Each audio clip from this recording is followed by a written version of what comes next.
یہ مضمون ایک سلسلہ وار تحریر ہے جو قیامت کی 10 بڑی نشانیوں پر مبنی ہے۔ آپ اس وقت اس سلسلے کی دوسری قسط ملاحظہ فرما رہے ہیں۔ مغرب سے سورج کا طلوع ہونا۔ احادیث میں قیامت کی بڑی نشانیوں میں مغرب سے سورج کے طلوع ہونے کا ذکر کیا گیا ہے۔ کسی تہذیب پہ سورج کا طلوع ہونا مختلف زبانوں اور ثقافتوں میں ایک استعارہ کے طور پر استعمال ہوتا ہے جو کسی تہذیب کے اثر و رسوخ، طاقت اور عروج کی علامت ہے۔ اس استعارے میں سورج کا ذکر تہذیبوں کے عروج و زوال کی تاریخی ادوار کو نمایاں کرتا ہے، جہاں طاقت اور قیادت مختلف خطوں میں منتقل ہوتی رہتی ہے۔ کسی تہذیب پر سورج کا طلوع ہونا عام طور پر اس تہذیب کے عروج کی علامت سمجھا جاتا ہے، اور کسی تہذیب پر سورج کا غروب ہونا عام طور پر اس کے زوال کی نشانی سمجھا جاتا ہے۔ علامات قیامت کے تناظر میں مغرب سے سورج کے طلوع ہونے کی تشریح مغربی تہذیب کے عروج کے طور پر کی گئی ہے۔ یہ عروج کا سفر 12ویں صدی کے قرون وسطیٰ کے نشاط ثانیہ سے شروع ہوا، جو یورپ میں فکری اور علمی بیداری کا دور تھا، جس میں یونانی اور عربی علوم کے تراجم کے ذریعے قدیم دانش کی بازیافت، سکولاسٹک فلسفے کی ترقی، یونیورسٹیوں کا قیام اور قانون، سائنس اور تعمیرات میں نمایاں پیش رفت ہوئی۔ اس دوران عوامی ادب میں ترقی، مذہبی اصلاحات اور صلیبی جنگوں کے نتیجے میں ثقافتی تبادلوں نے یورپی تہذیب و دانش کی بنیادوں کو مزید مضبوط کیا۔ بعد میں 14ویں سے 17ویں صدی کے نشاط ثانیہ اور 16ویں صدی کی اصلاحی تحریکوں نے بھی نمایاں کردار ادا کیا۔ ان تحریکوں نے یورپ میں فکر، سائنس اور طرز حکمرانی میں گہرے انقلابات برپا کیے، جو بالآخر مغرب کو ایک غالب عالمی طاقت کے طور پر قائم کرنے کا باعث بنے۔ زمین کے جانور کے ساتھ قربت۔ حدیث میں مغرب سے سورج کے طلوع ہونے کو قیامت کی نشانیوں میں پہلی نشانی کہا گیا، اور زمین کے جانور کو اس کے فوراً بعد کی ایک بڑی نشانی کے طور پر بیان کیا گیا۔ مغرب سے سورج کے طلوع ہونے کی یہ نشانی 10 بڑی نشانیوں میں سب سے پہلے پوری ہوئی۔ قرون وسطیٰ کے 12ویں صدی کے نشاط ثانیہ کے بعد زمین کا جانور، جس کی علامتی تشریح 13ویں صدی میں منگول سلطنت ہے، کے نکلنے کا واقعہ رونما ہوا۔ ایمان لانے کا فائدہ نہ ہونا۔ ایک تنبیہ۔ حدیث میں بیان ہوا ہے کہ جب سورج مغرب سے طلوع کرے گا تو لوگ اسے دیکھ کر ایمان لے آئیں گے، لیکن اس وقت ایمان لانا بے سود ہوگا۔ بعض احادیث میں زمین کے جانور اور دجال کو بھی ان نشانیوں میں شمار کیا گیا ہے جن کے ظاہر ہونے کے بعد ایمان لانا کسی نفع کا باعث نہیں ہوگا۔ اسی نوعیت کی ایک تنبیہ ہمیں سورہ الانبیاء میں یاجوج اور ماجوج کے کھلنے کے حوالے سے بھی ملتی ہے، جب لوگ اعتراف کریں گے کہ بے شک ہم ظالم تھے۔ یہ احادیث اور قرآن کی آیت ایک واضح تنبیہ ہے، کیونکہ یہ نشانیاں قیامت کے قریب واقع ہوں گی، اور یہ قیامت کے دن کا منظرنامہ ہے کہ کسی شخص کا ایمان لانا اسے کوئی فائدہ نہیں دے گا، اور لوگ اعتراف کریں گے کہ بے شک ہم ظالم تھے۔ یہ تنبیہ ان نشانیوں کے قیامت سے قریب الوقوع ہونے کو ظاہر کرتی ہے۔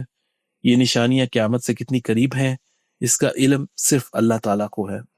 یہ پیغام انسانوں کو دعوت دیتا ہے کہ وہ مہلت ختم ہونے سے قبل ایمان لے آئیں اور خالص توبہ کے ذریعے اپنی اصلاح کر لیں، اس سے پہلے کہ رجوع کا کوئی رستہ باقی نہ رہے۔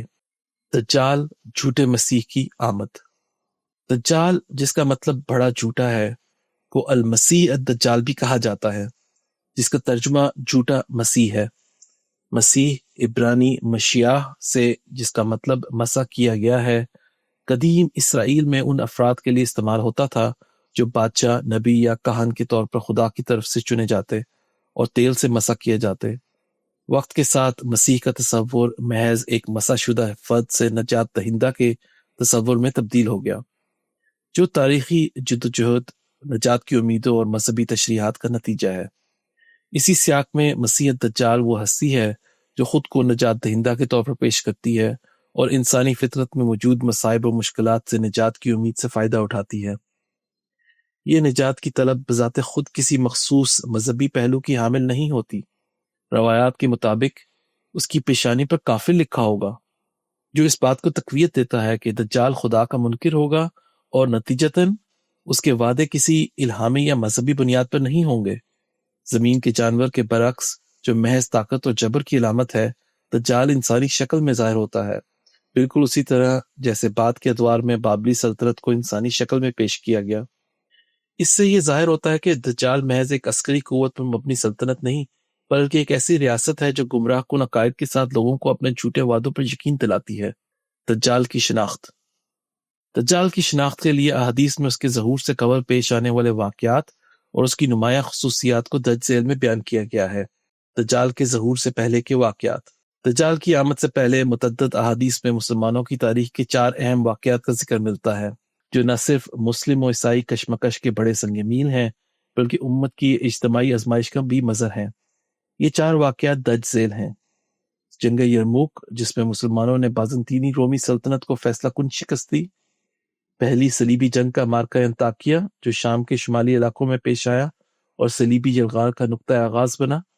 قسطنطنیہ کی فتح، جس کے ذریعے عثمانی ترکوں نے بازنطینی دارالحکومت پر مسلم پرچم لہرایا۔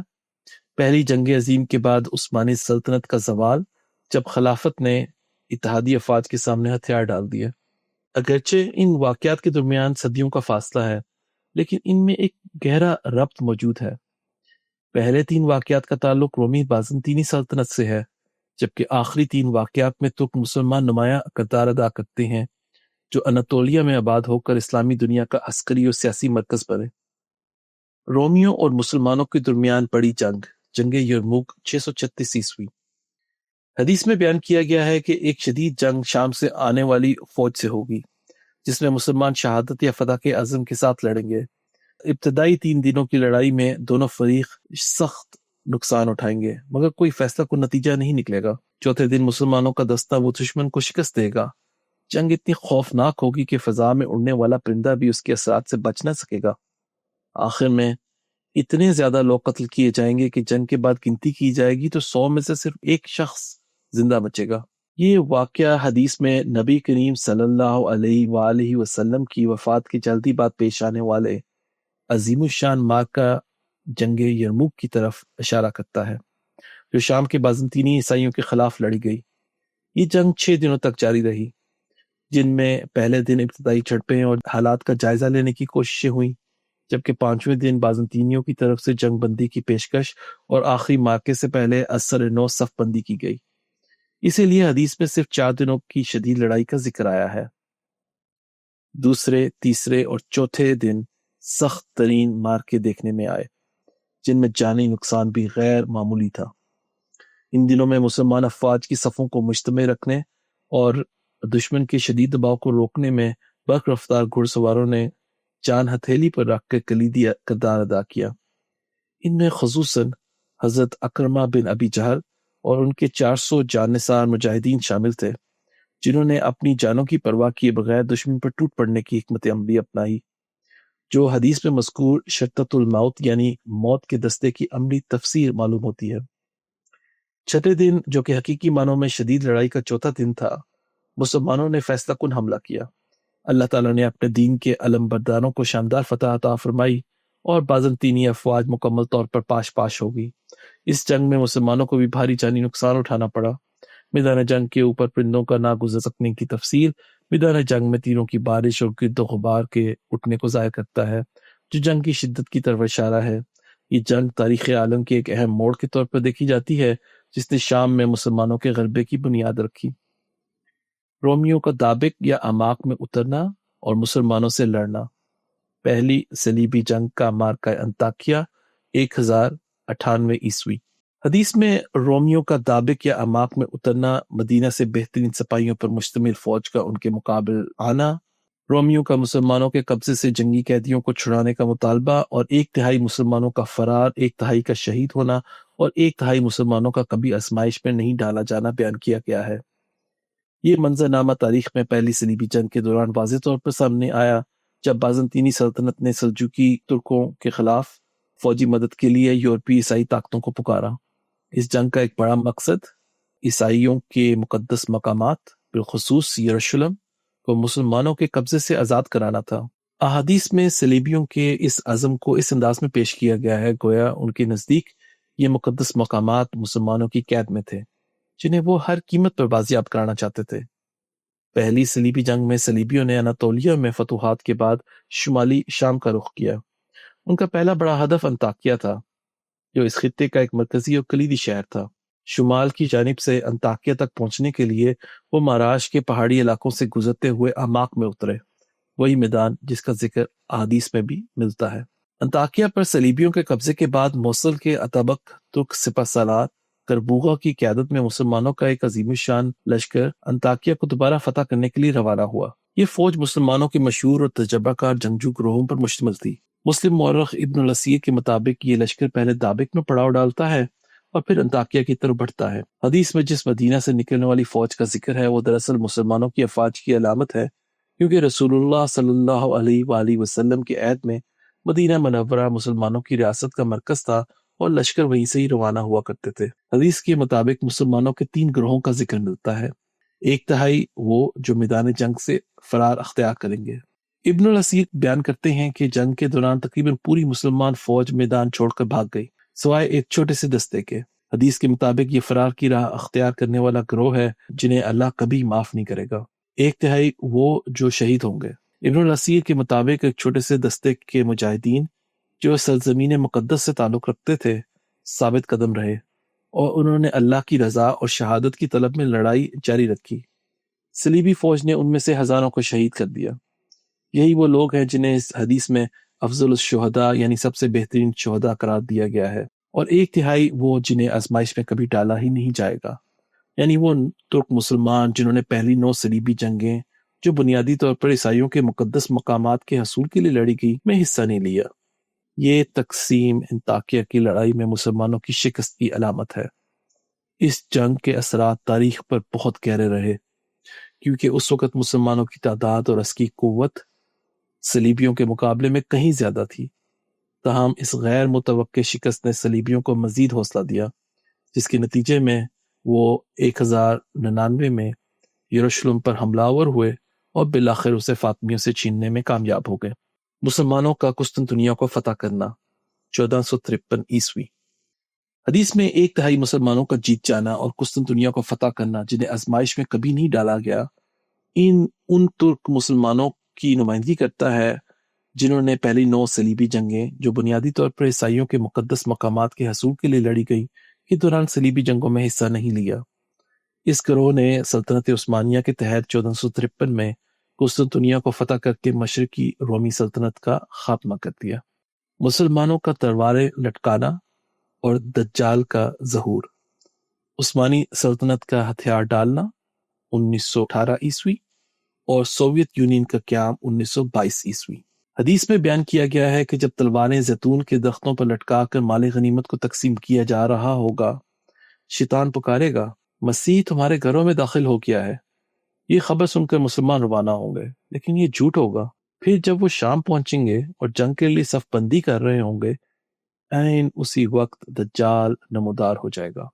یہاں تلواریں درختوں سے لٹکانے سے مراد 1918 میں معاہدہ مدروس کے تحت عثمانی سلطنت کا ہتھیار ڈالنا ہے، جبکہ مال غنیمت کی تقسیم در حقیقت فاتح قوتوں یعنی برطانیہ، فرانس، اٹلی اور یونان کے درمیان عثمانی علاقوں اور وسائل کی تقسیم کی علامتی تعبیر ہے۔